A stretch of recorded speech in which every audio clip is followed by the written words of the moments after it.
দেখেন আজকে হচ্ছে 26শে জুন 2024। আমাদের বার কাউন্সিল প্রিলিমিনারি অফলাইন ব্যাচের 83তম ক্লাস এবং সাক্ষ্য আইনের ষষ্ঠ ক্লাস। আমরা আজকে আলোচনা করব সাক্ষ্য আইনের 45 ধারা থেকে 51 ধারা পর্যন্ত আলোচনা করা হয়েছে।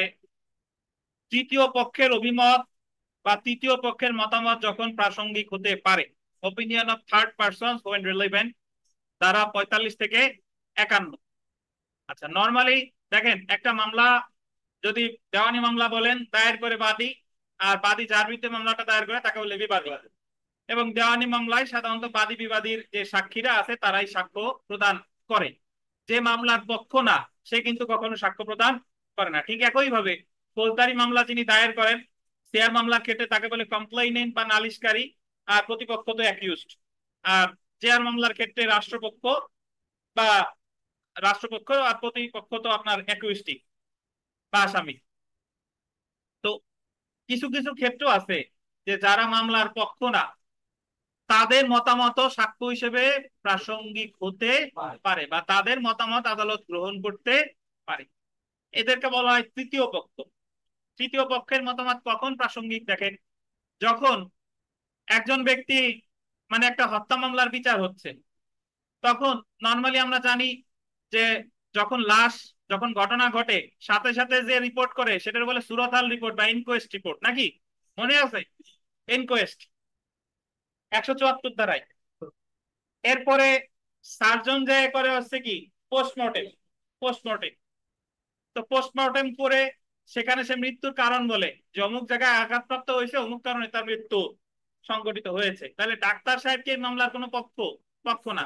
কিন্তু এই ডাক্তারকেও এক সময় সাক্ষী হিসেবে কি টাকা হয়, বা সে যে এই যে পোস্টমর্টেম রিপোর্টটা দিল এটা প্রাসঙ্গিক, আদালত এটা বিবেচনা করতে পারে। এটাই বলা হয়েছে সাক্ষ্য আইনের 45 ধারায়। বুঝতে পারছেন?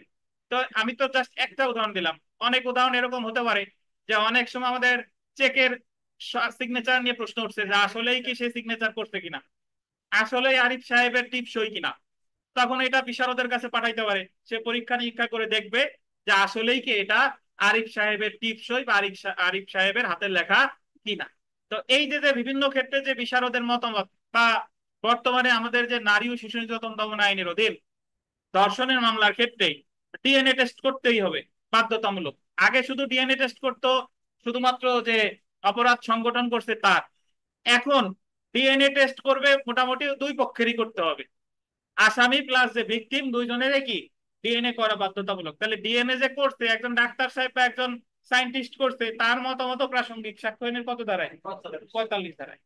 তো দেখেন আমরা পড়াই ফিরে এখানে যদি আসি, তো সাক্ষ্য আইনের 45 ধারায় 2022 সালের সংশোধনীতে আগে সাক্ষ্য আইনের 45 ধারা অনুযায়ী পাঁচ ধরনের, পাঁচটা ক্ষেত্রে বিশেষজ্ঞের মতামত প্রাসঙ্গিক ছিল, কিন্তু এখন সেটা হয়ে গেছে 13।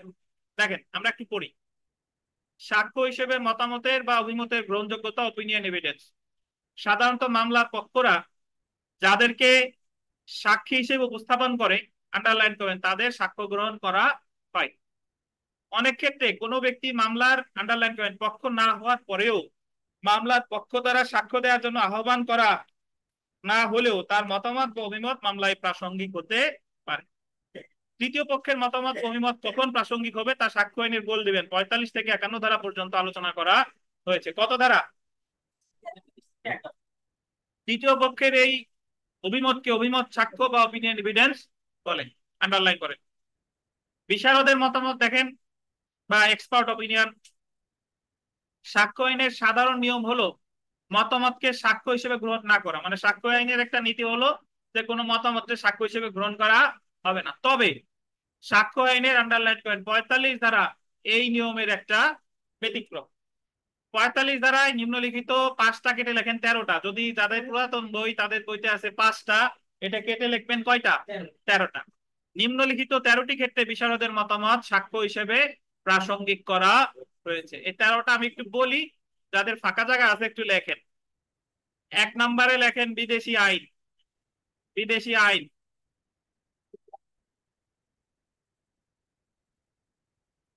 1 নম্বরে বিদেশি আইন। 2 নম্বরে বিজ্ঞান। 3 নম্বরে ফরেনসিক সাক্ষ্য লেখেন, যার লেখা নাই সে লেখেন। 1 নম্বরে বিদেশি আইন, 2 নম্বরে বিজ্ঞান, 3 নম্বরে ফরেনসিক সাক্ষ্য, 4 নম্বরে ডিজিটাল রেকর্ড। 4 নম্বরে ডিজিটাল রেকর্ড লেখছেন। 5 নম্বরে চারুকলা। এখন আবার জিজ্ঞেস করেন না স্যার কি কলা, পাকা কলা না কাঁচা? চারুকলা। 6 নম্বরে লেখেন হস্তলিপি বা হাতের লেখা। হস্তলিপি বা হাতের লেখা।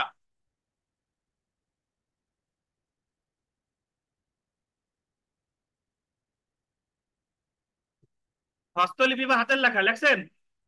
7 নম্বরে লেখেন আঙ্গুলের ছাপ বা টিপসই।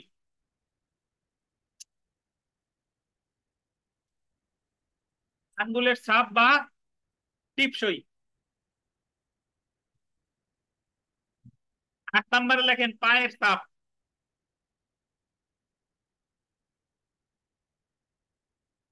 9 নম্বরে লেখেন তালুর ছাপ। তালুর ছাপ লিখছেন। 10 নম্বরে লেখেন চোখের কণিকার ছাপ।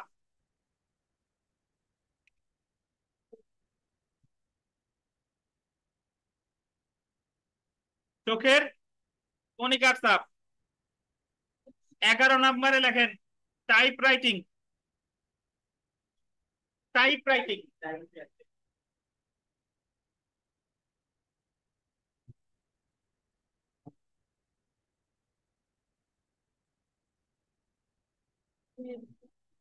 12 নম্বরে লেখেন ট্রেড। ট্রেড মানে হচ্ছে ব্যবসা। ট্রেড, টয়রাফলা একার ডট ট্রেড বা টেকনিক্যাল অভিব্যক্তির ব্যবহার। টেকনিক্যাল অভিব্যক্তির ব্যবহার।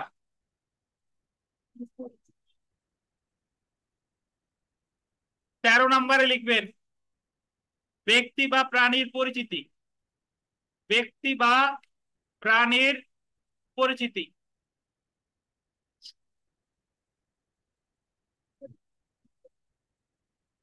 আমি আবার বলি দেখেন, যে সাক্ষ্য আইনের 45 ধারায় আগে বিশেষজ্ঞের মতামত প্রাসঙ্গিক ছিল কয়টা ক্ষেত্রে? বর্তমানে 2022 সালের 20শে নভেম্বর যে সংশোধনী আনা হয়েছে সেখানে ওই 5টি কেটে করা হয়েছে 13টি, যেখানে 1 নম্বরে আছে বিদেশি আইন, বিজ্ঞান, শরীর ফরেনসিক সাক্ষ্য, ডিজিটাল রেকর্ড, চারুকলা, হাতের লেখা, আঙ্গুলের ছাপ বা টিপসই, পায়ের ছাপ, তালুর ছাপ, চোখের কণিকার ছাপ, টাইপ রাইটিং, ট্রেড বা টেকনিক্যাল অভিব্যক্তির ব্যবহার, আর 13 নম্বরে ব্যক্তি বা প্রাণীর পরিচিতি। তো এখন যদি আসে এখান থেকে এইভাবে প্রশ্ন আসতে পারে, এই 13টা আপনি মুখস্থ না করতে পারলেও কয়েকবার রিডিং করলে একটা ধারণা হয় যে আসতে পারে যে নিম্নের কোন ক্ষেত্রে বিশেষজ্ঞের মতামত প্রাসঙ্গিক হবে। দেখা গেল 3টা আছে, একটা হলো অন্য জায়গায়। তাহলে আমরা আইন পাঠে চলে যাই। দেখেন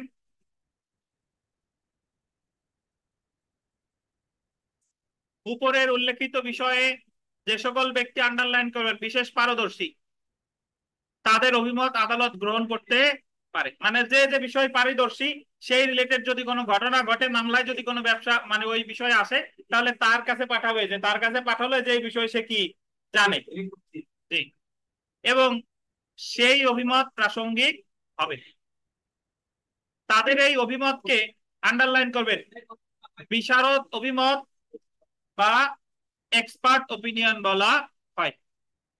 মেডিকেল রিপোর্ট, পলিগ্রাফ টেস্ট, রাসায়নিক উপাদান সম্পর্কে রাসায়নিক পরীক্ষকের মতামত ইত্যাদি, এগুলাই এ সকল ক্ষেত্রে এক্সপার্ট ওপিনিয়ন দিতে পারে।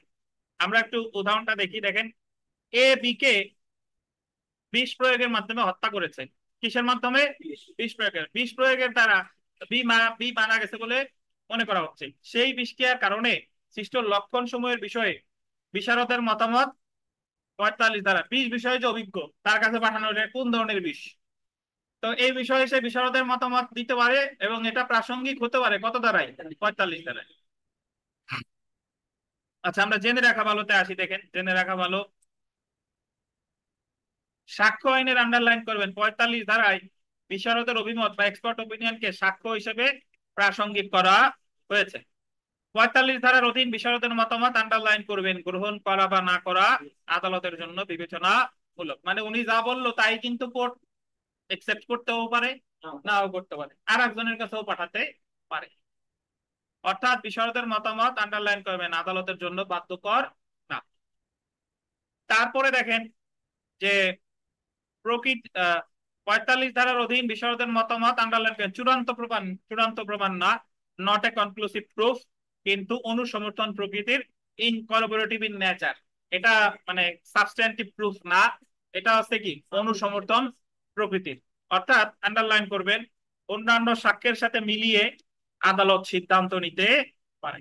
তাহলে যদি আপনাকে বলে আরিফ সাহেব যে বিশারদের মতামত এটা কি দিলেই আদালত মানতে বাধ্য, দিলেই মানতে বাধ্য না, কখন বাঁধতে পারে? কখন? মানে আদালত যদি মনে করে মানতেও পারে নাও মানতে পারে, কিন্তু আদালত বাধ্য করে এটা বলা যাবে না। আমরা পরের জায়গায় চলে এসেছি 47 ধারা। 47 ধারা দেখেন যে ধারা 47, হস্তলিপি বা লেখা সম্পর্কে অভিমত যখন প্রাসঙ্গিক। লেখা সম্পর্কে অভিমত, opinion as to handwriting when relevant. একটি দলিল কোন ব্যক্তির দ্বারা লিখিত বা স্বাক্ষরিত হয়েছে সে সম্পর্কে আদালতকে যখন কোন অভিমত গ্রহণ করতে হয়, তখন যে ব্যক্তির দ্বারা সেটা লিখিত বা স্বাক্ষরিত হয়েছে বলে মনে করা হয়, সেই ব্যক্তির দ্বারা উহা লিখিত বা স্বাক্ষরিত হয়েছে বা হয় নাই এই মর্মে উক্ত ব্যক্তির হস্তলিপির সাথে গোল দিবেন পরিচিত লোকের অভিমত প্রাসঙ্গিক। 47 ধারার কথা আমি আগে একদিন বলছিলাম, যে কোনো দলিল নিয়ে যদি কোনো লেখা বা সিগনেচার নিয়ে যদি কোনো সন্দেহের সৃষ্টি হয়, তাহলে আদালতের কাছে কয়েকটা পদ্ধতি আছে। বলছিলাম যে 73 ধারায় বলা আছে যে অন্যান্য লেখার সাথে তুলনা করে আদালত সিদ্ধান্ত নিতে পারে। 67 ধারায় বলা আছে যে আদালত সামনে তারে বলবে যে তুমি আমার সামনে লিখো। 45 ধারায় ওই লেখাটা এক্সপার্টের কাছে পাঠাইতে পারে। আর 47 ধারায় যে আরিফ সাহেব লিখতেছে, আরিফ সাহেবের পাশে সবসময় বিথিকা বিশ্বাস বসে, তখন ওটা কি আদৌ আরিফ সাহেবের লেখা কিনা বিথিকা বিশ্বাস সে জিজ্ঞেস করতে পারে। এবং বিথিকা বিশ্বাসের মতামত প্রাসঙ্গিক হতে পারে কত ধারায়? 47 ধারায়।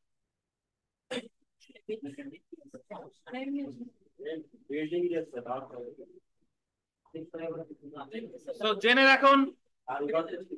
জেনে রাখাতে আসি। দেখেন হস্তলেখা শনাক্তকরণের আইডেন্টিটি অফ হ্যান্ড রাইটিং এর জন্য বিশারদের মতামত নেওয়া হয় 45 ধারায়, এবং কোনো হাতে লেখা বা স্বাক্ষর কোনো ব্যক্তি কর্তৃক করা হয়েছে সেটা শনাক্ত করতে উক্ত হাতে লেখা বা স্বাক্ষরের সাথে পরিচিত ব্যক্তির মতামত নেওয়া হয় কত ধারায়? 47 ধারায়। 47 ধারায় আন্ডারলাইন করেন বিশারদ হওয়ার প্রয়োজন নেই, আন্ডারলাইন করেন, বরং হাতে লেখা বা স্বাক্ষরের সাথে পরিচিত হলে মতামত প্রাসঙ্গিক হবে। তাহলে আমাদের আশিকুজ্জামান ভাই বলেন যে 45 ধারার সাথে 47 ধারার কি পার্থক্য বলেন?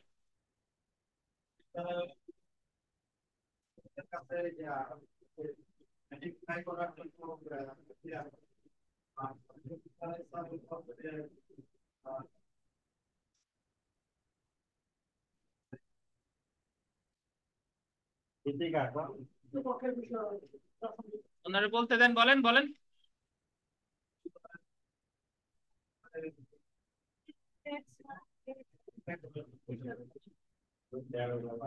দেন আপনি বলেন, বলেন মাহবুব সাহেব বলেন। বসেন বসেন।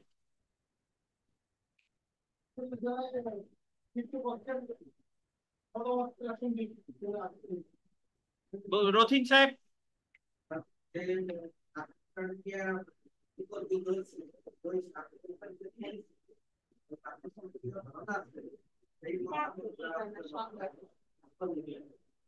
পরিচিত লোকের অভিমত, যেরকম রথিন সাহেবের হাতের লেখা নিয়ে প্রশ্ন উঠছে, তাহলে রথিন সাহেব যে চেম্বারে কাজ করে ওনার যে স্যার আছে বা অন্যান্য যারা কলিগ আছে তারা তো ওনার হাতের লেখার সাথে পরিচিত, তাহলে ওই সকল লোককে জিজ্ঞাসা করতে পারে যে আসলে দেখেন তো এটা রথিন সাহেবের হাতের লেখা কিনা। এই কথাটাই বলছে কততে? 47। আর 47-এ বিশারদ হওয়ার দরকার না, এক্সপার্ট হওয়ার দরকার নাই। আর 45-এ পাঠালো হাতের লেখা নিয়ে তারা গবেষণা করে, তার কাছে পাঠালো, এটা কততে? 47। জি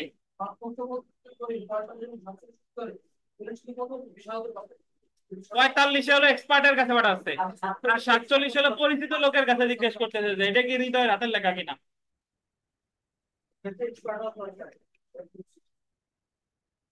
47-এর কটা একটু লেখেন, ধারা 47 ক, ধারা 47 ক।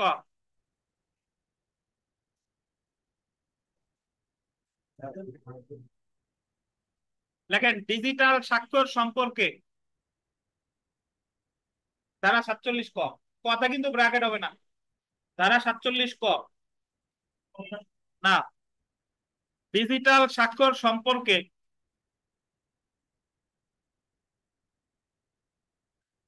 স্বাক্ষর স্বাক্ষর মতামত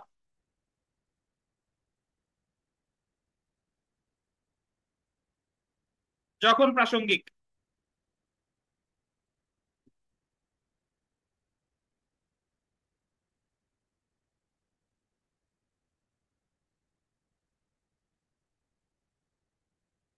এখানে হাইপেন দিয়ে লেখেন, লেখেন উক্ত স্বাক্ষরের প্রত্যয়নকারী, উক্ত স্বাক্ষরের প্রত্যয়নকারী কর্তৃপক্ষের মতামত প্রাসঙ্গিক হবে।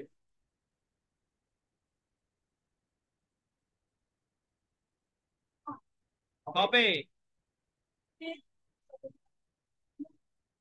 তাহলে ওই স্বাক্ষর যে প্রত্যয়ন করেছে সেই প্রত্যয়নকারী কর্তৃপক্ষের মতামত কি প্রাসঙ্গিক হবে, এটাই বলছে 47 বলতে। 47 ক মানে এই ধারাটা আগে ছিল না, পরবর্তীতে যোগ করছে কত সালের সংশোধনীতে, 2022 সালের সংশোধনীতে। আপনাদের দেখে মেঘনা বলেন যে ফৌজদারি কার্যবিধি সর্বশেষ সংশোধন হয়েছে কত সালে, 2012 সালে। দণ্ডবিধি কত সালে সর্বশেষ, 2004। দেওয়ানি কত সালে, 2017। 2017 সুনির্দিষ্ট কত সালে, 2004। আর যদি বলে সাক্ষ্য আইন কত সালে, 2022।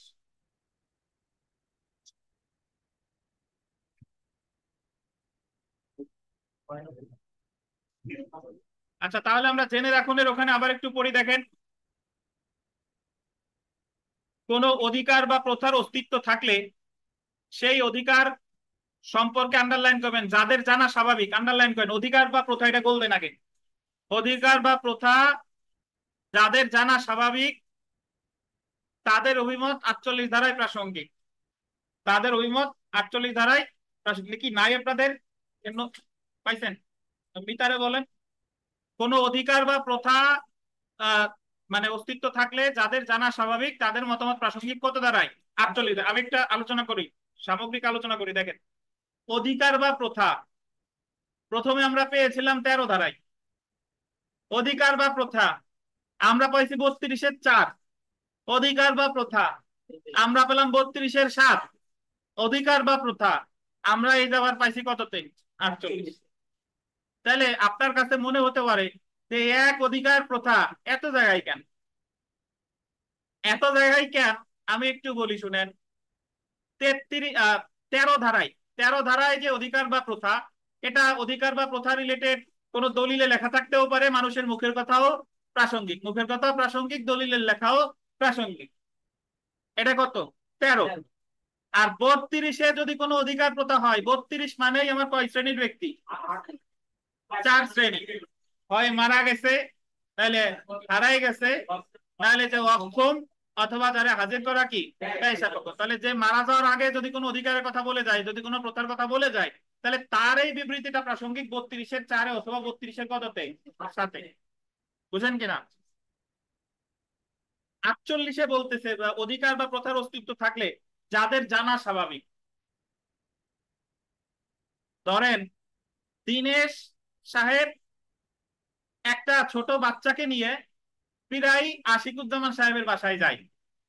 তো আশিক সাহেব বললো যে দীনেশ ভাই, যে আপনার তো ছেলে তো দীপবালা, কিন্তু এ কে, বললো যে এও আমার ছেলে, কিন্তু কেউ জানে না।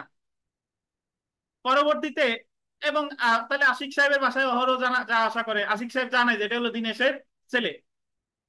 ভবিষ্যতে যদি ওই ছেলের রিলেটেড কোনো মামলা ওঠে, যদি মামলা করা হয় যে আসলেই কি দিনেশের বৈধ ছেলে কিনা, তখন আশিক সাহেব তো স্বাভাবিক এই ঘটনাটা কি জানতো, তাহলে ওনার মতামত প্রাসঙ্গিক কত দাঁড়ায়? এই 48 দাঁড়ায়। বুঝতে পারছেন? এই দেখেন, অধিকার বা প্রথার অস্তিত্ব থাকলে সেই সম্পর্কে যাদের জানা স্বাভাবিক তাদের মতামত 48 ধারায় প্রাসঙ্গিক। বুঝতে পারছেন? 49 দেখেন,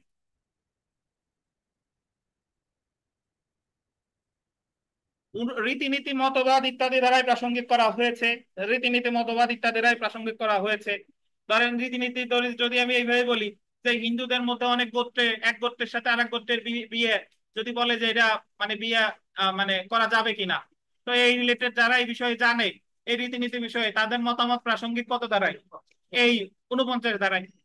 তারপরে দেখেন 50 ধারায় সম্পর্কে সম্বন্ধে, সম্পর্ক সম্বন্ধে প্রাসঙ্গিক করা হয়েছে। এই সম্পর্ক অনেকটা ওই 48 ধারার মতোই, যে সম্পর্ক যে অমুক কি অমুকের ওয়াইফ কিনা, পিরাই সে তার অমুক জায়গায় গেছে ওই মেয়ের সঙ্গে করে নিয়ে পাওয়া, সবাই জানতো যে সে তার ওয়াইফ। তাহলে এই ধরনের সম্পর্কের ক্ষেত্রে যারা জানতো তাদের মতামত প্রাসঙ্গিক কত দাঁড়ায়? 50 দাঁড়ায়। তাহলে এখান থেকে যদি প্রশ্ন আসে ভাই আপনার এইভাবে আসবে, অধিকার প্রথা কত? 48, রীতিনীতি মতবাদ কত? 49, আর সম্পর্ক কত? 50। তো আমার তাহলে আমি জানলাম যে বিশারদের মতামত প্রাসঙ্গিক 45 থেকে কত? 51। 51 আমাদের জানার দরকার নাই। তাহলে দুইটা ধারা আমরা জানি না, একটা হলো 46 আর একটা কত? 51। যার জানার দরকার সে আলাদা দেখে নেবেন। তো 46-এ বলছে বিশারদের মতামত প্রাসঙ্গিক কয়টা ক্ষেত্রে? 13টা ক্ষেত্রে। আর 45-এ, সরি 45-এ 13টা ক্ষেত্রে। 46 তো আমরা 47-এ বলছে যে হাতের লেখার সাথে পরিচিত ব্যক্তি, তাদের পরিচিত ব্যক্তির মতামত প্রাসঙ্গিক। 47-এর পথে বলছে যে ডিজিটাল রেকর্ড সম্পর্কে যারা জানে তাদের, তাদের বলতে কারে বোঝানো হয়েছে? প্রত্যয়নকারী কর্তৃপক্ষ। আর 48-এ বলো অধিকার বা প্রথা সম্পর্কে যারা জানে, যে অধিকার প্রথা, যে অমুক কূপ থেকে প্রতিবেশীর পানি খাওয়ার অধিকার আছে কিনা, বা বঙ্গবন্ধু কলেজের মাঠ দিয়ে হাঁটার অধিকার আছে কিনা, যারা জানে। এই প্রথা প্রাসঙ্গিক হচ্ছে কততে? অধিকার প্রথা 48। আর রীতিনীতি মতবাদ কত? 49। সম্পর্ক হচ্ছে কত? 50। ধন্যবাদ। সেলফ প্র্যাকটিসে চলে আসি আমরা। দেখেন 4 নম্বর প্রশ্নটা নতুন বইতে, পুরাতন বইতে যে 45 ধারায় কয়টি ক্ষেত্রে বিশারদের মতামত প্রাসঙ্গিক করা হয়েছে, কি হবে? 13টি ক্ষেত্রে। 5 যোগ 8 আবার যোগ করে দিছে, ঠিক আছে? উনি আর কাটে নাই, উনি লেখছে 5 যোগ 8।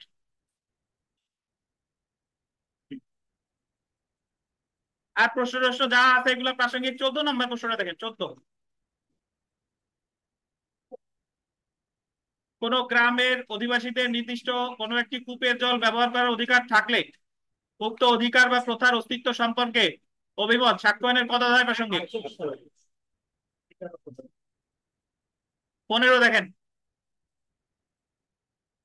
অধিকার বা প্রথার অস্তিত্ব সম্পর্কে কাদের অভিমত প্রাসঙ্গিক? অধিকারের অস্তিত্ব সম্পর্কে যাদের জানা স্বাভাবিক। বিশারদের মতামত বুঝেন নাই কেউ আছেন? এই 45 থেকে যে কত যতগুলা ধারা আমরা পড়লাম, 45, 47, 47 ক, 48, 49, 50, সবাই বুঝছেন? আসেন আমরা চরিত্র নিয়ে টানাটানি করি। চরিত্র যখন প্রাসঙ্গিক, এখানে চলে আসি। আসেন, চরিত্র যখন প্রাসঙ্গিক, ক্যারেক্টার হোয়েন রিলেভেন্ট, ধারা কত? 52 থেকে 55। 52 থেকে 55। আচ্ছা একটু পড়ি দেখেন, 52 থেকে 55 ধারা পর্যন্ত আন্ডারলাইন করবেন। মামলার পক্ষগণের চরিত্র প্রাসঙ্গিকতা সম্পর্কে আলোচনা করা হয়েছে। পক্ষগণ বলতে বোঝায় বাদী অথবা বিবাদী, আর ফৌজদারি মামলার ক্ষেত্রে নালিশকারী অথবা আসামি। এই ধারাগুলো গোল দিবেন, সাক্ষীদের ক্ষেত্রে প্রযোজ্য না। তাহলে 52 থেকে 55 যা বলছে এগুলো হলো মামলার পক্ষ, যারা মামলা করছে, যার বিরুদ্ধে করছে। কিন্তু মামলার সাক্ষীদের চরিত্র ভালো কি খারাপ এটা কিন্তু 52 থেকে 55-তে বলে নাই। তো কি পান না? কি পান না কেন? আপনাদের বইতে নাই এই চরিত্রই নাই? দেখেন, আচ্ছা এদিকে একটা লেখা লেখেন ভাই, আগে একটু লেখেন পক্ষদের চরিত্র। লেখেন পক্ষদের চরিত্র যখন প্রাসঙ্গিক। হ্যাঁ লেখেন পক্ষদের চরিত্র যখন প্রাসঙ্গিক। এই আসমা কেন একটা লেখা আছে, পক্ষদের চরিত্র যখন প্রাসঙ্গিক।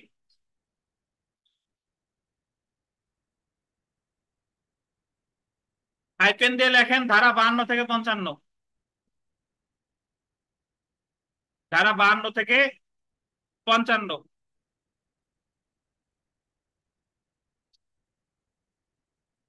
এবার লেখেন সাক্ষীদের চরিত্র যখন প্রাসঙ্গিক। সাক্ষীদের চরিত্র যখন প্রাসঙ্গিক 132 কমা 132 কমা 146 থেকে 155। 146 থেকে 155। 132 কমা 146 থেকে কত?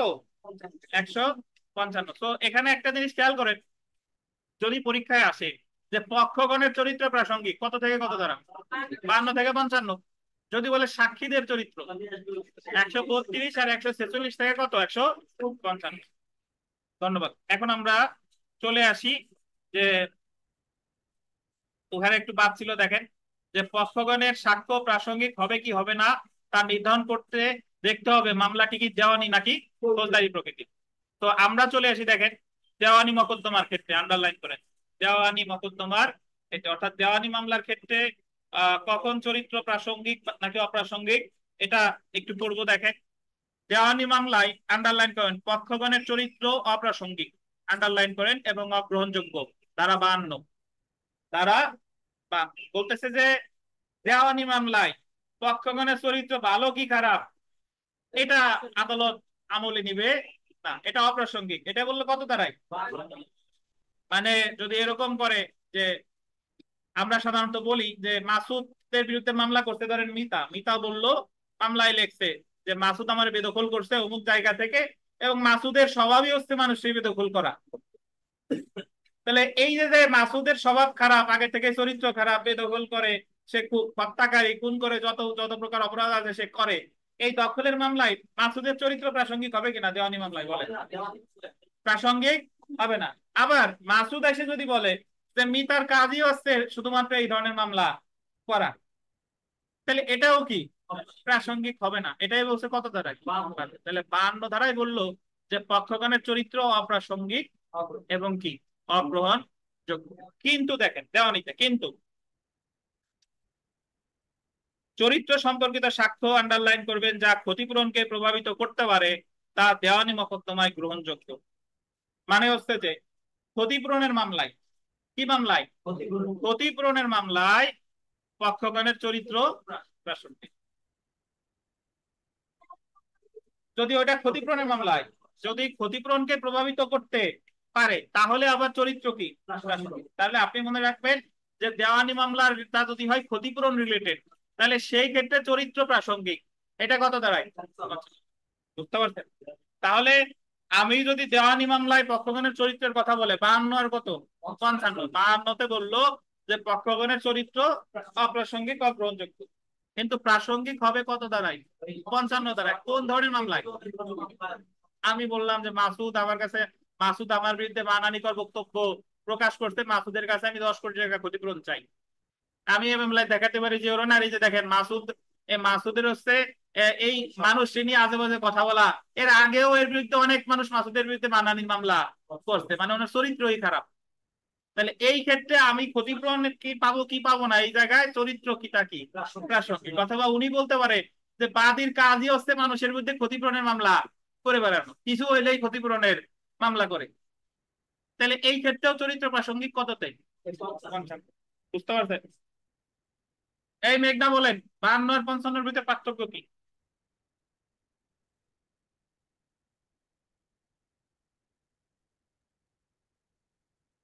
মিতা বলেন, মিতা।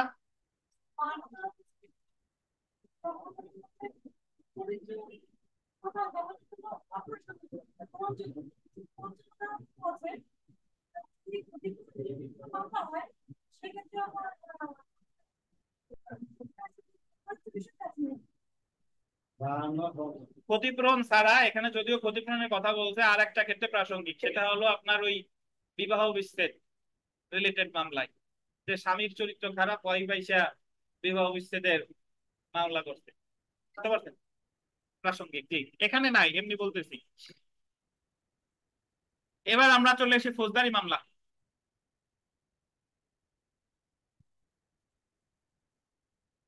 ফৌজদারি মামলায় গোল দিবেন পূর্ববর্তী সচ্চরিত্র প্রাসঙ্গিক, ধারা 53। পূর্ববর্তী সচ্চরিত্র, আমার আসামি ফুলের মতো পবিত্র, এই ধরনের কাজ সে করেই নাই, মানে কারো প্রতি মানহানিকর বক্তব্য দেয় নাই, খুব আগে কথা বলতে, জি, আগে ভালো ছিল বলতে মামলা, তো মামলার ঘটনাটা মিথ্যা, আমার সে ভালো ছিল, তার এরকম কোনো রেকর্ড নাই। তো এটা প্রাসঙ্গিক কত ধারায়? 53 ধারায়। তাহলে যদি এইভাবে বলে যে ফৌজদারি মামলায় পূর্ববর্তী সচ্চরিত্র প্রাসঙ্গিক, কত ধারায়? পেঁয়াজ হবে না, এখন আসে।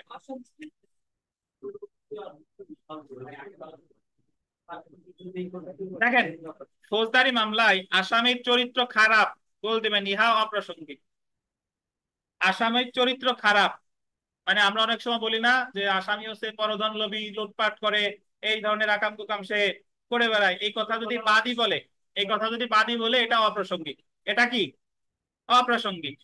তবে আন্ডারলাইন করেন, তার চরিত্র যে ভালো এই মর্মে সাক্ষ্য দেওয়া হলে তখন তার খারাপ চরিত্র প্রাসঙ্গিক। আগে বুঝেন তারপরে লেখেন, বই চলে যাচ্ছে না, আগে বুঝেন। প্রথমে আমরা 53 ধারাটা বুঝি। 53 ধারায় বলছে যে পূর্ববর্তী সচ্চরিত্র প্রাসঙ্গিক। সচ্চরিত্র কার, বাদীর নাকি আসামি? উভয়, বাদী আসামি কেউ তো বলে নাই, উভয়, উভয়ের চরিত্র প্রাসঙ্গিক কত ধারায়? 53 ধারায়। 54 ধারায় বলতেছে যে আসামির চরিত্র যে খারাপ এটা অপ্রাসঙ্গিক, মানে যদি কেউ দাবি করে, যদি কেউ দাবি করতে, মামলা যে করছে সেই তো দাবি করবে যে আসামি চরিত্র খারাপ, তাহলে এই দাবিটাও অপ্রাসঙ্গিক। বাদী পক্ষ এসে যদি দাবি করে যে ওনার বাদী আসামি হচ্ছে এরকম অপরাধ করে বেড়ায়, তার চরিত্র ভালো না, তো আসামি বলবো যে ওনার এটা সাক্ষ্য হয়নি, কত ধারা অপ্রাসঙ্গিক?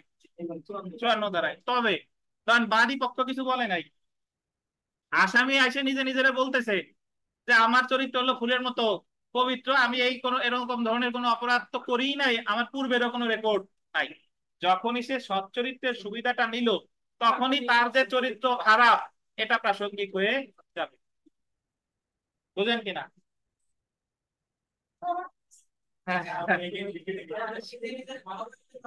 এক্স্যাক্টলি।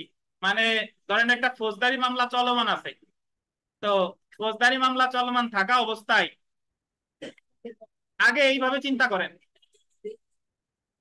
আচ্ছা, একজনের দিয়ে তো উদাহরণ দিলে আবার রাগ হবে না, যাই হোক শুনেন, রাগ হওয়ার কাজ নাই, শুনেন।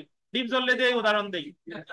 তো ডিপজল হত্যা মামলায় আসামি, তখন হত্যা মামলা চলমান আছে, সাক্ষ্য গ্রহণ স্টেজে বা যে কোনো সময় ডিপজল যদি বলে যে তার চরিত্র ভালো, সে এরকম খুন টুন করে নাই, তার এরকম কোনো রেকর্ডও নাই, এখন তার চরিত্র যে ভালো এটা বলা প্রাসঙ্গিক কিনা বলেন? সে বলতেছে 53 ধারায় বললো না প্রাসঙ্গিক? 53 ধারায় পূর্ববর্তী সচ্চরিত্র প্রাসঙ্গিক বললো না ভাই? এটা কি প্রাসঙ্গিক? আচ্ছা, ধরেন ডিপজল ভালো মন্দ কিছুই বলে নাই, সে চুপচাপ আছে, দেখতেছে, সে কিছুই বলে নাই। বাদী পক্ষ এসে বলতেছে যে ডিপজলের চরিত্র খারাপ, সে এরকম আকাম কুকাম করে বেড়ায়, তো এই বাদী পক্ষ দাবি করতেছে আসামির চরিত্র কি খারাপ। বলেন তো এটা প্রাসঙ্গিক কিনা? এটা কি অপ্রাসঙ্গিক? এইটুক বুঝতেন? মানে আসামি যদি নিজের ভালো বলে দাবি করে, এতটুক কি প্রাসঙ্গিক। আর আসামি কোনো কথাই কয় নাই, আসামি কোনো কথাই বলে নাই, বাদী এসে বলতেছে আসামির চরিত্র খারাপ, এটা কি অপ্রাসঙ্গিক। এইটুক বুঝেন। এখন যদি এরকম হয় যে আসামি আগে নিজের সচ্চরিত্র বলে দাবি করছে, পরে যদি আইসা বাদী বলে যে আপনার চরিত্র খারাপ, এটা প্রাসঙ্গিক হয়ে যাবে। মানে সে যদি নিজেরে ভালো বলে দাবি না করতো, তাহলে বাদী এসে যতই খারাপ বলুক এটা কি প্রাসঙ্গিক হতো না। কিন্তু সে যখন প্রথম নিজেরে ভালো বলে দাবি করছে, তখন তার চরিত্র যে খারাপ এটা প্রাসঙ্গিক হয়ে পড়বে। মাসুদ বলেন বুঝলেন। একেবারে প্রথম যে কথাটা বলছে যে বাদী হোক বিবাদী হোক, পূর্ববর্তী সচ্চরিত্র প্রাসঙ্গিক। বাদী বিবাদী বলা যাবে না ফৌজদারি মামলার ক্ষেত্রে, বলেন আসামি আর অভিযোগকারী। জি, হ্যাঁ, পূর্ববর্তী সচ্চরিত্র প্রাসঙ্গিক প্রয়োজনের ক্ষেত্রে। কিন্তু বাদী যদি এরকম ঘোষণা করে যে আসামি হলো খারাপ, ও চরিত্রই ভালো না, এটা হচ্ছে অপ্রাসঙ্গিক। হ্যাঁ। আর আসামি যদি দেখা যাচ্ছে মামলার ভিতরে কয় যে আমি হলো ভালো মানুষ, মানে সে আগে আসামি আগে 53 ধারা সুবিধা নিছে যে আমি হলো ভালো মানুষ, আমি করিনি, এই ক্ষেত্রে বাদী ওই ভালো মানুষই কি করার জন্য, মানে উনি যে ভালো মানুষ না, এই ক্ষেত্রে প্রাসঙ্গিক হয়ে যাবে 54 ধারা।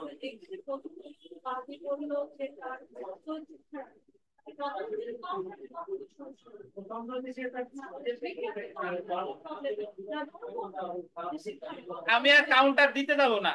মানে আমার বললো যদি আমার চরিত্র খারাপ, তখন আমি বলবো যে ইওর অনার এটা 53 ধারায় কি মানে 54 ধারায় অপ্রাসঙ্গিক। জি না,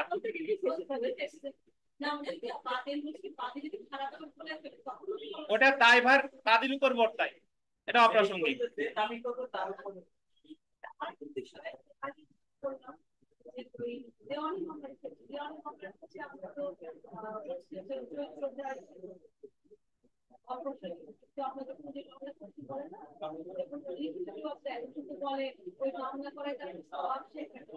ওই তো বললাম আমি অপ্রাসঙ্গিক মানে লেখার দরকার লিখি। এটা হচ্ছে যে আমি জানি নর্মালি যেটা হয় আর কি, কোর্টে একদিন একটা বিষয় ধরেন চেকের মামলা, চেকের মামলায় এটা হলো বেইলেবল, জামিন চাইলেই কি পাওয়া যাবে। এখন মক্কেল রে তো আর যে মামলাটা করছে তারা তো বুঝ দিতে পারবেন না। সে যদি বলে যে আমার উকিল চুপ ছিল কিছুই কয় নাই, সে তো বুঝবে যে আমার উকিল চুপ ছিল কিছু কয় নাই, আমার আসামি খালি খালি জামিন পেয়ে গেছে। একদিন এক উকিল সাহেবের একদিন এক উকিল সাহেবের মক্কেল হলো মহিলা, মানে সে হলো চেকের মামলা করছে।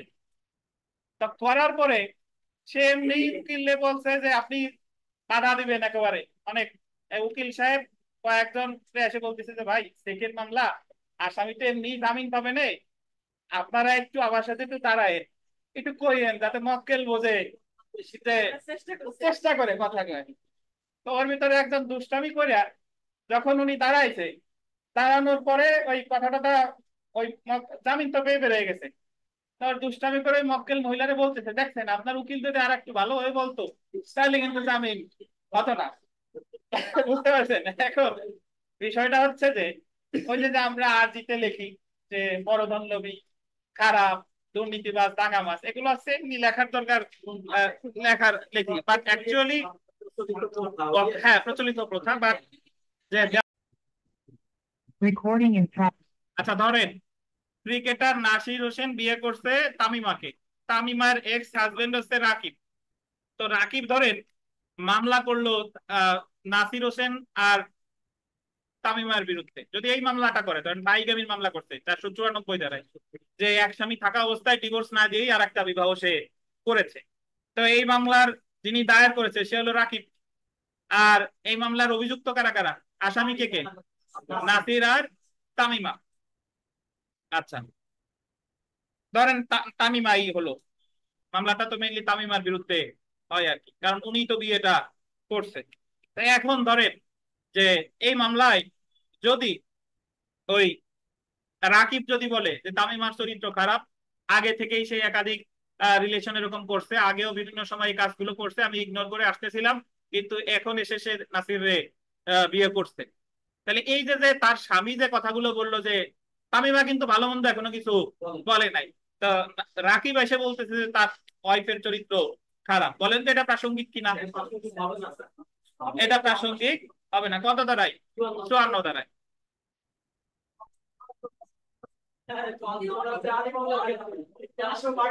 এটা তো দেওয়ানি না, এটা তো ফৌজদারি কথা বলতেছি। ফৌজদারি, ফৌজদারি শুনেন, ফৌজদারি। বাইগামি হচ্ছে বিগামিতা, এক স্বামী থাকা অবস্থায় যদি আর একটা বিয়ে করে।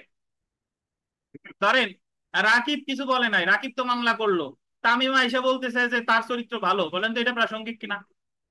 53 ধারা অনুযায়ী প্রাসঙ্গিক, বুঝেন কিনা? এখন তামিমা যখন ভালো বলে দাবি করলো, এখন এসে কিন্তু নাসিরের স্বামী দাবি করতে পারে যে তার চরিত্র হলো আসলেই খারাপ, তখন এই খারাপের দাবিটা প্রাসঙ্গিক হয়ে পড়বে কত ধারায়? 54 ধারায়। 54 ধারায়, বুঝেন কিনা? তা জিনিস সোজা, না বুঝলে খালি প্রাসঙ্গিক অপ্রাসঙ্গিক দিয়ে ঘুরবে।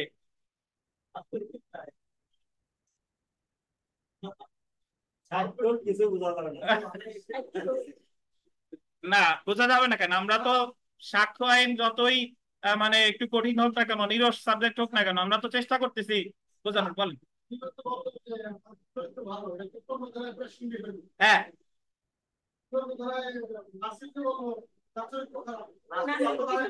রাকিব রাকিব খারাপ, এটা প্রাসঙ্গিক হবে যদি প্রথমে সে নিজেরে ভালো বলে দাবি করে। যদি 53 সুবিধা নেয় তাহলে সে যে খারাপ এটা প্রমাণ করা যাবে, কিন্তু সে নিজেরে ভালো বলে এখনো কিছু বলে না, সে চুপচাপ আছে, তাহলে আগে থেকে যদি বলে যে তার চরিত্র খারাপ, এটা করা যাবে, মানে অপ্রাসঙ্গিক। জি, আরিফ সাহেব কি কিছু বলতে চান? আপনার তো মতামত নিলাম না।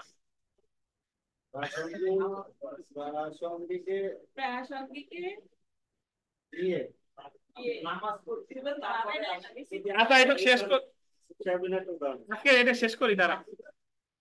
দেখেন দেখেন এই যে ভাই, তো লাস্টের লাইনটা দেখেন যে খারাপ চরিত্রের সাক্ষ্য হিসেবে পূর্ববর্তী দণ্ডাদেশ প্রাসঙ্গিক, ধারা 54।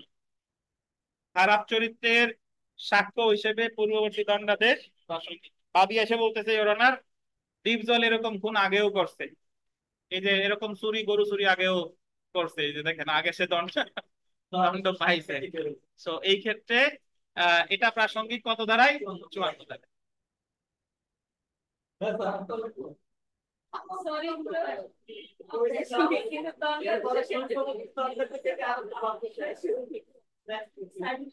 দেখেন আমরা সেলফ প্র্যাকটিসে চলে আসি ভাই। 2 নাম্বার প্রশ্নটা দেখেন, খারাপ চরিত্রের সাক্ষ্য হিসেবে পূর্ববর্তী দণ্ডাদেশ প্রাসঙ্গিক সাক্ষ্য আইনের কত ধারায়? কত ধারায়? 54 ধারায়। খারাপ চরিত্রের সাক্ষ্য হিসেবে কোনটি প্রাসঙ্গিক বলেন তো? পূর্ববর্তী দণ্ডাদেশ। আপনি যদি বুঝে থাকেন তাহলে এই জায়গায় যা যা আছে সব পারবেন, সব কি পারবেন। তাহলে আমরা বাকিটা এই ইসের পরে, মানে মাগরিবের পরে শুরু হবে ইনশাল্লাহ। মাগরিবের পরে একটু পড়বো। এখন আরিফ সাহেবের মতামত নেওয়ার জন্য ওনাকে বলা হলো। বলেন। মতামতে কিছু নাই sir, মতামতে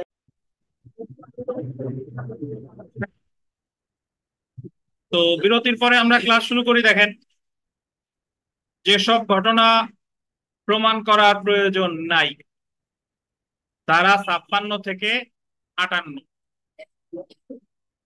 fact which need not be proofed. তো সাধারণত যখন আমরা ওই প্রমাণের দায়ভার সংক্রান্ত অধ্যায় পড়ব, ওখানে একটা বিধান আছে যে দেওয়ানি মামলা যে দায়ের করে তারই প্রমাণ করা এক, অর্থাৎ বাদী যদি মামলা দায়ের করে বাদীকেই প্রমাণ করতে হবে। আবার ফৌজদারি মামলাও যে দায়ের করবে রাষ্ট্রপক্ষকেই প্রমাণ করতে হবে। বা অনেক সময় যদি বিবাদী এসে একটা জিনিস দাবি করে, যে প্লি অফ এলিবি, সে বলতেছে যেদিন হত্যাকাণ্ড সংঘটিত হয়েছে আমি ওই জায়গায় ছিলাম না, আমি ছিলাম অমুক জায়গায়, তাহলে তখন আসামিকেই ওটা প্রমাণ করতে হবে।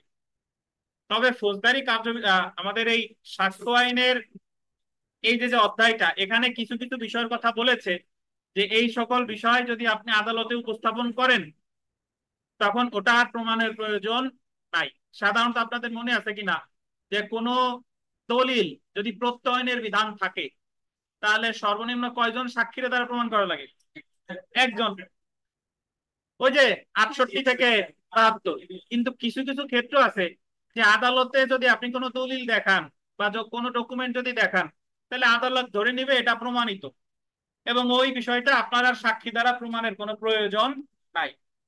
তো সেইগুলোই আলোচনা করছে আপনার 56 থেকে 58 ধারায়। একটু পড়ি দেখেন। সাক্ষ্য আইনের সাধারণ নিয়ম হলো সকল প্রাসঙ্গিক বিষয় বা বিচার্য বিষয় সাক্ষ্য দিয়ে প্রমাণ করতে হবে। এখন আশা করি আপনারা জানেন যে প্রাসঙ্গিক বিষয় কি আর বিচার্য বিষয় কি। যারা জানেন না তাদের উদ্দেশ্যে আবার বলি যে একজন আর একজনকে হত্যা করছে, তাহলে বিচার্য বিষয় হচ্ছে যে সে কি তারে হত্যা করছে কিনা। আর হত্যা করার আগে বা পরে যে সকল ঘটনা আছে সেগুলো আছে প্রাসঙ্গিক বিষয়। তার মানে যেটা নিয়ে সরাসরি বিচার হচ্ছে সেটা হলো বিচার্য বিষয়। আর বিচার্য বিষয়ে ব্যাখ্যা করার জন্য যা যা দরকার সেটারে কি বলে, প্রাসঙ্গিক বিষয়। তাহলে সাক্ষ্য আইনের সাধারণ নিয়ম হলো প্রাসঙ্গিক বিষয় বা বিচার্য বিষয় সাক্ষ্য দিয়ে প্রমাণ করতে হবে। কিন্তু এই বিষয়ের আন্ডারলাইন করেন, তিনটি ব্যতিক্রম আছে, আন্ডারলাইন করবেন। বিচারিকভাবে দৃষ্টিগোচর বিষয়সমূহ, ফ্যাক্ট জুডিশিয়ালি নোটিসেবল, ধারা 56। বিচারিকভাবে দৃষ্টিগোচর বিষয়সমূহ কত ধারা? 56 ধারা। স্বীকৃত বিষয়সমূহ, ফ্যাক্টস অ্যাডমিটেড, ধারা কত? 58। আর আইনের মাধ্যমে পক্ষগণের অনুকূলে অনুমানযোগ্য বিষয়সমূহ, আইনের মাধ্যমে পক্ষগণের অনুকূলে অনুমানযোগ্য বিষয়সমূহ, facts with the laws presume in favour of party, ধারা 86 থেকে কত? 88। প্রমাণ করার প্রয়োজন নাই। মানে এই তিনটা বিষয় আমি যদি আদালতে উপস্থাপন করি তাহলে আমার এগুলো প্রমাণের কি নাই, প্রয়োজন নাই। কি কি? একটা হলো বিচারিকভাবে দৃষ্টিগোচর বিষয়সমূহ 56, স্বীকৃত বিষয়সমূহ কত? 58। আর আদালত কিছু কিছু বিষয় অনুমান করতে পারে, এটা কত? 86 থেকে 88। এখন এগুলাতে কি কি আছে এটা আমরা সামনে জানবো, যে কি কি কি এমন বিষয় আছে যদি আমি আদালতে দেখা এটা আমার প্রমাণ করা লাগতেছে না। আমরা সরাসরি চলে আসি 56 ধারায়। দেখেন, ধারা 56 আন্ডারলাইন করবেন। বিচারিকভাবে দৃষ্টিগোচর বিষয়সমূহ প্রমাণের প্রয়োজন নাই, আন্ডারলাইন করেন।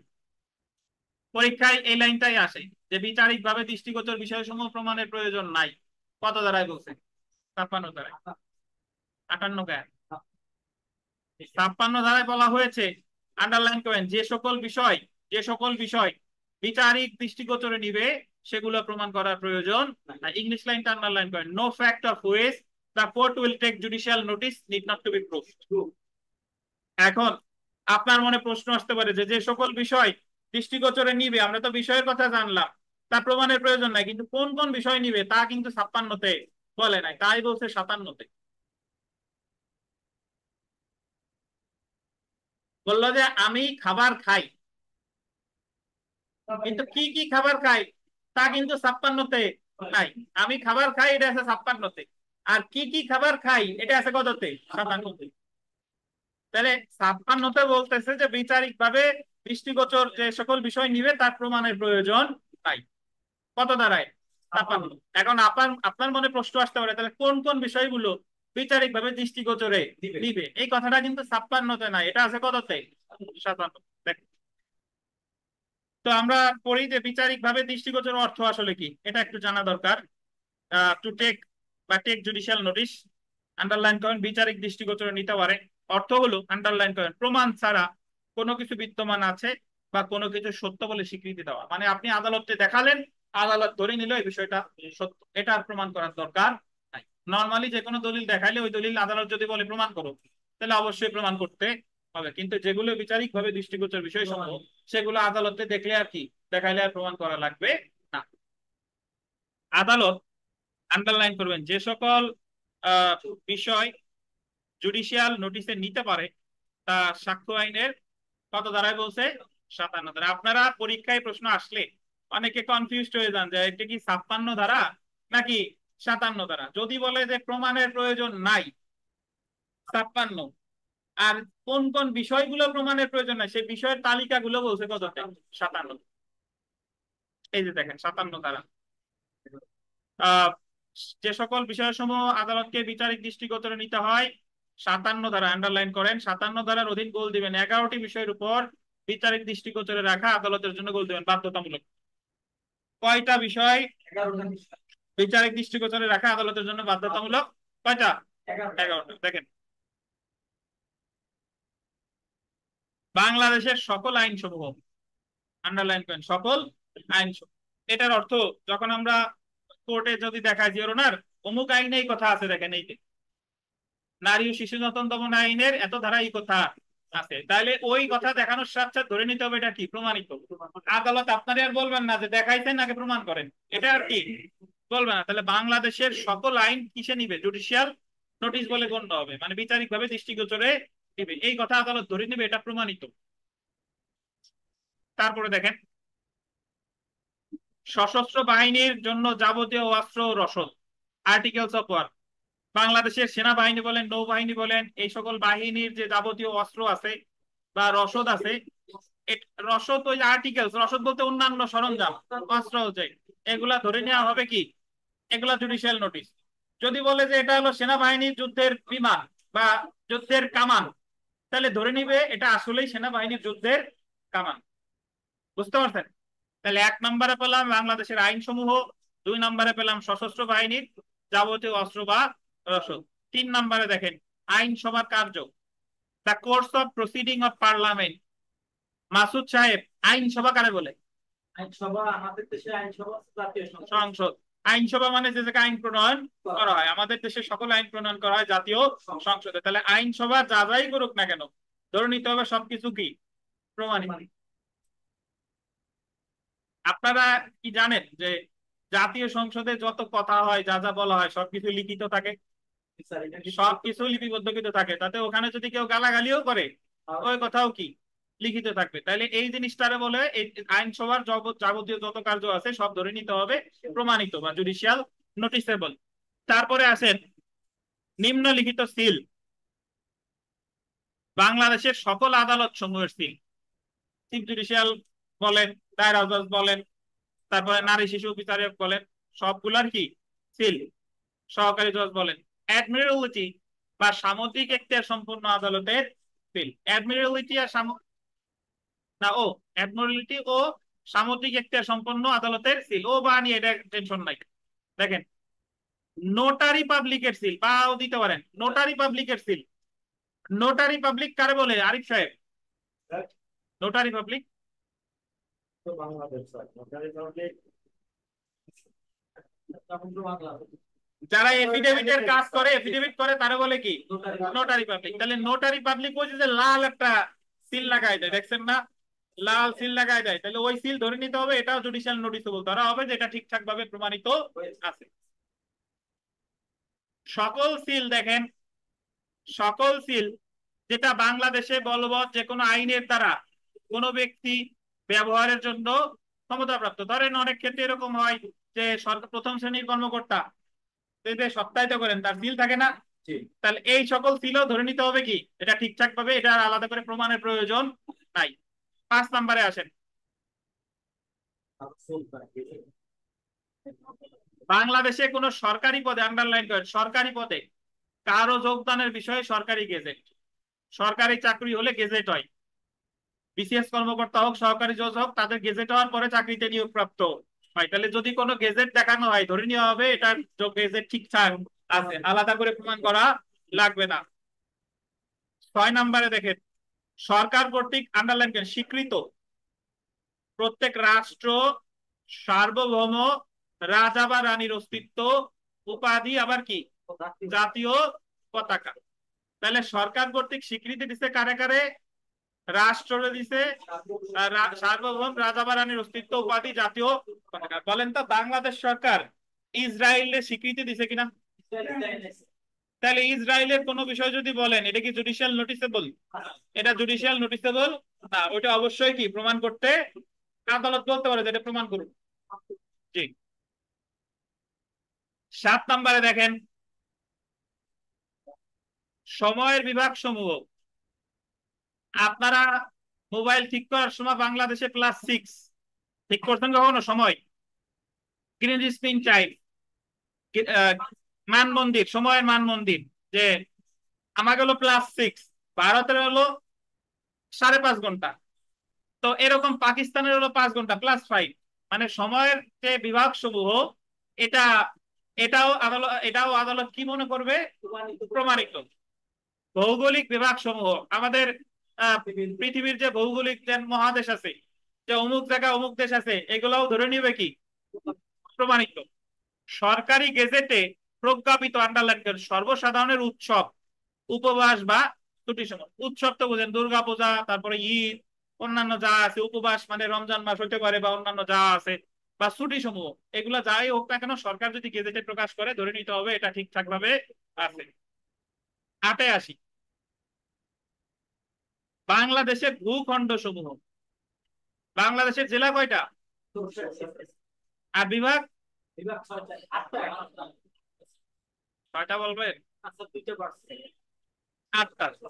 আচ্ছা যাই হোক, তাহলে বাংলাদেশে বিভিন্ন জায়গাতে ভূখণ্ড টখণ্ড যা যা আছে এগুলাও কি জুডিশিয়াল নোটিসেবল।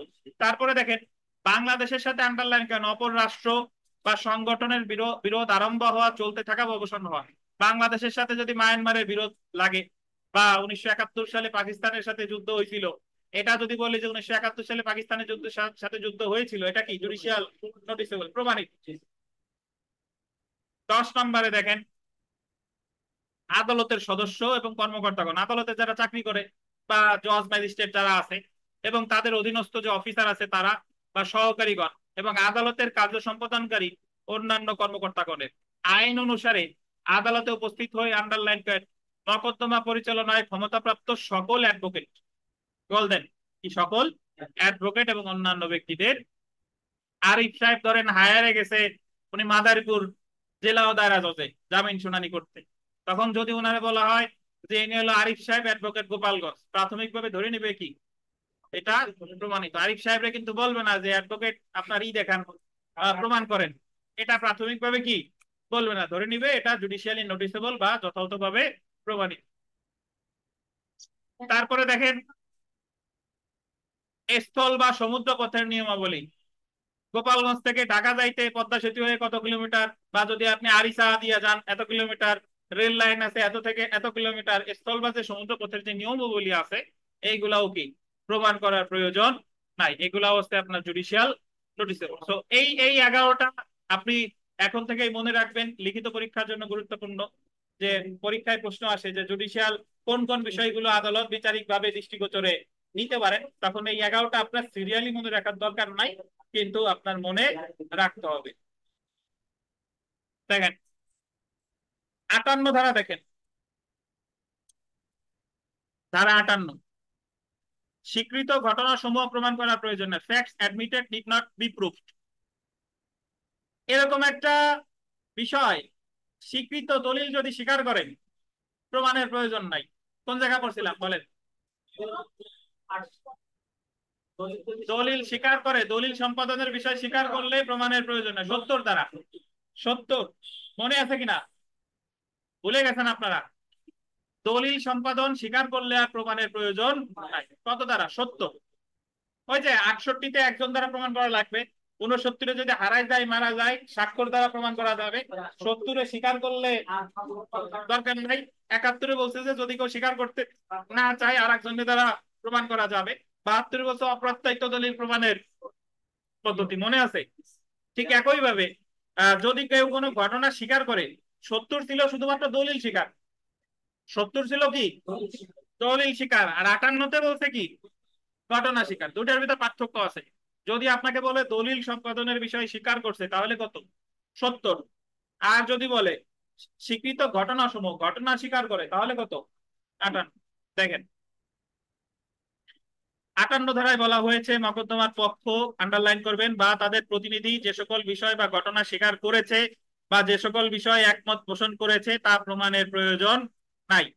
শর্ত হলো যে আন্ডারলাইন করেন, উক্ত বিষয় বা ঘটনা স্বীকার করে নেওয়া হয়েছে, আন্ডারলাইন করবেন, মকদ্দমার শুনানির সময়। মকদ্দমার কখন? মকদ্দমার শুনানির সময় বিবাদী পক্ষ বলতেছে যে না, বাদী আমার কাছে 1 লাখ টাকা পাবে না, 50,000 টাকা পাবে। তাহলে এই 50,000 টাকা যে পাচ্ছে এটা কি বলেন তো? স্বীকৃতি না? অথবা সে যদি বলে যে আসলেই টাকা পাবে, তাহলে ধরে নিয়ে হবে কি এটা স্বীকার করা হয়েছে, এটার বাদীরা প্রমাণের প্রয়োজন নাই। আন্ডারলাইন করেন, মকদ্দমা শুনানির পূর্বে, কিন্তু এই ক্ষেত্রে গোল দিবেন লিখিত আকারে স্বীকার করতে সম্মত হয়েছে। তাহলে এখানে বুঝেন স্বীকৃত বিষয় প্রমাণের প্রয়োজন নাই। মামলা মামলার আগে কি স্বীকার করা যাবে? দেয়া যাবে না? যাবে, তবে সেটা কি হতে হবে? লিখিত। মামলার আগে যদি শুনানির মানে মামলা শুনানির পূর্বে যদি স্বীকার করেন তাহলে হতে হবে কি লিখিত। আর শুনানির সময় মানে সাক্ষ্য গ্রহণ সেই সময় যদি করেন তাহলে কি মৌখিক ভাবে হলেই হবে। তারপরে দেখেন তারা প্লিডিংস এর মাধ্যমে স্বীকার করেছে বলে মনে হয়, প্লিডিংস এর মাধ্যমে। এই মেঘনা, মেঘনা না, ইয়া বলেন, মোনালিসা বলেন, প্লিডিংস কারে বলে? প্লিডিংস এর রং কি বলেন? মাসুদ, প্লিডিংস এর রং কি বলেন? বাদীর আর্জি এবং রং জিজ্ঞেস করছি আপনারে। প্লিডিংস এর কোনো রং হ্যাঁ অবশ্যই আছে, রং নাই কেন? গলায় দড়ি রং রং নাই? ওই যে রফিক সাহেবের টি শার্টের যে রং সেই রং। প্লিডিংস এর রং কার্টিস পেপার, বুঝতে পারছেন? কার্টিস পেপার আপনারা বার কাউন্সিল পরীক্ষার সময় যে পেপারস গুলো দেন, স্ট্যাম্পের কালার,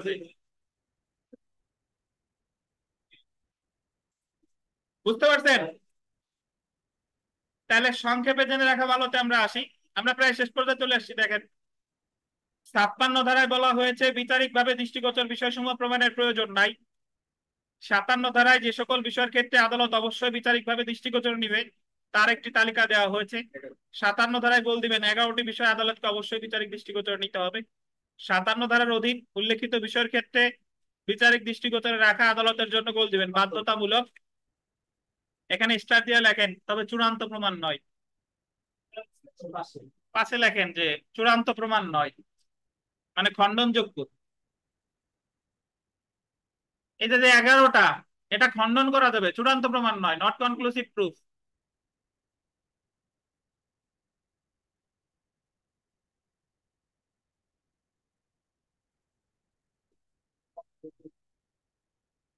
আটান্ন ধারায় বলতেছে, দেখেন 58 ধারার অধীন স্বীকৃত বিষয়সমূহ প্রমাণের প্রয়োজন নাই। তাহলে আশরাফুল সাহেব আপনি একটু ভাই বলেন, আমরা প্রায় শেষ পর্যায়ে চলে এসেছি আজকের পড়া। আশরাফুল সাহেব বলেন 58 আর 70-এর মধ্যে পার্থক্য কি?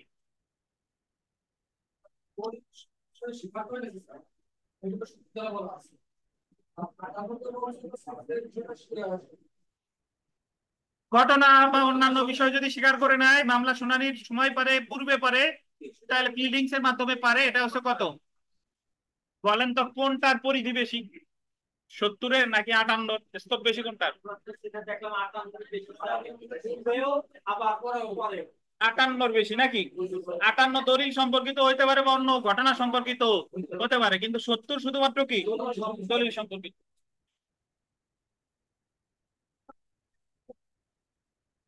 তাহলে আমরা 1 নম্বর প্রশ্নটা দেখেন, নিম্নের কোনটি জুডিশিয়াল নোটিশের বিষয়বস্তু নয়? এটা দারুণ প্রশ্ন। নয় বলছে, নয়। রোহিঙ্গা বিষয়ে বাংলাদেশ মায়ানমার বিরোধ, যুদ্ধ আরম্ভ হওয়া কি জুডিশিয়াল নোটিশ? বাংলাদেশের সীমানা জুডিশিয়াল নোটিশ। সনদপ্রাপ্ত সকল আইনজীবীর তালিকা নাম জুডিশিয়াল নোটিশ। ইসরায়েলের জাতীয় পতাকা, এটা জুডিশিয়াল নোটিশ নয়। কেন নয় বলেন? কারণ ইসরায়েলে বাংলাদেশ স্বীকৃতি দেয়, যেহেতু স্বীকৃতি দেয় নাই, তো এটা কি জুডিশিয়াল নোটিশ না। এটা 11-র কয় নাম্বারের ব্যাখ্যায় পড়ে বলেন তো? 11-র কয় নাম্বার? 11-র 6 নাম্বার। কে বললেন? ও মিন্টু ভাই। দেখেন 11-র 6 লেখা আছে নাকি তানভীর পাশে? আচ্ছা 2 নম্বর প্রশ্নটা দেখেন, স্বীকৃত বিষয়ে প্রমাণের আবশ্যকতা নাই, কত ধারায়? 56, 58। দেখেন 3 নাম্বার দেখেন, এক পক্ষের দাবি আছে তো, এগুলা বিগত বছর প্রশ্ন। এক পক্ষের দাবিকৃত ঘটনা প্রমাণ করার দরকার হবে না যদি তা হয় অপর পক্ষ কর্তৃক কি স্বীকৃত। 4 নাম্বার দেখেন, 4 নাম্বার যে আদালত যে সকল বিষয় জুডিশিয়াল নোটিশে নিতে পারেন, যে সকল বিষয় বলছে, কত ধারায়? 57 ধারায়। তো আপনাদের যে এখানে যে প্রশ্ন আছে সব পড়ে নিয়েন। আগামী শুক্রবার আমরা অনুমান থেকে শুরু করব, অর্থাৎ অনুমান বা প্রিজাম্পশন থেকে। আজকে এই পর্যন্তই। আগামী শুক্রবার আপনাদের ক্লাস টেস্ট আছে। ক্লাস টেস্টের সিলেবাস আমি বলে দিই, সেটা হচ্ছে আপনার ওই 5 ধারা থেকে 13 ধারা, আর 59 ধারা থেকে 77 ধারা। এর ভিতর 3 ধারাটাও থাকবে। 3 ধারাটা শুরুর দিকের আলোচনা। 40 মার্কের দুইটা, সরি 40 মার্কের একটা, আর কি 20 মার্কের দুইটা, 5 থেকে 13। ভাই আপনাদের আর একটা হচ্ছে এইভাবে আস্তে আস্তে খারাপ দেওয়া যায় 59 থেকে 77। আস্তে আস্তে দিয়ে খারাপ